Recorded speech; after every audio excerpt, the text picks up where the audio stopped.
So I'll be a little more rambling than that, but we'll do it briefly.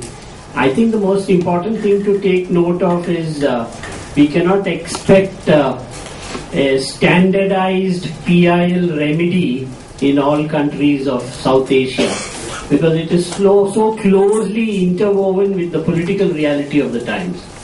I think that is what emerges even when we listen to all the presentations. Of course, there are certain techniques like locus standi, etc., which we might find common. But if you go beyond that, take Sri Lanka now.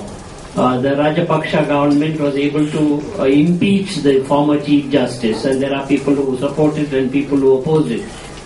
Take Nepal. Now you have the Chief Justice who has become the head of the state. While he continues to be Chief Justice, mind you, he has not given up his position. There's an acting Chief Justice, and he continues to remain. And so that's a gross violation of the separation of powers.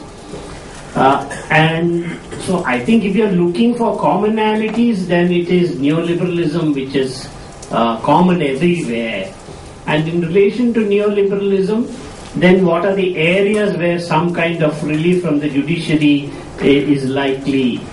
I feel that if I were to take the example of India, as I mentioned, the court is very reluctant when it comes to matters concerning structural adjustment.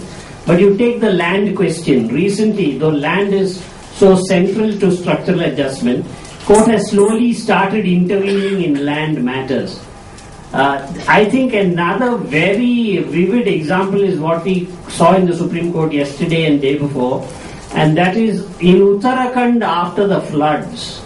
Many of you may have seen on the TV how houses on the banks of the river literally came tumbling down like a pack of cards.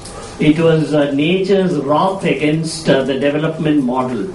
So in that context, the Supreme Court is now saying you must go back and look at all the sanctions that you have given for dams and for all the developmental projects. So in other words, what does that mean? The Supreme Court itself is looking for a mandate. And so when there is a clear mandate that emerges in public discourse, then the court is able to take a step further. Otherwise, they would like to stay within the confines. So I think that's also interesting, and if we are to draw a conclusion from that, if you want all our judiciary to play a progressive role, that can happen only when our social movements are strong enough. Thank you. Yes.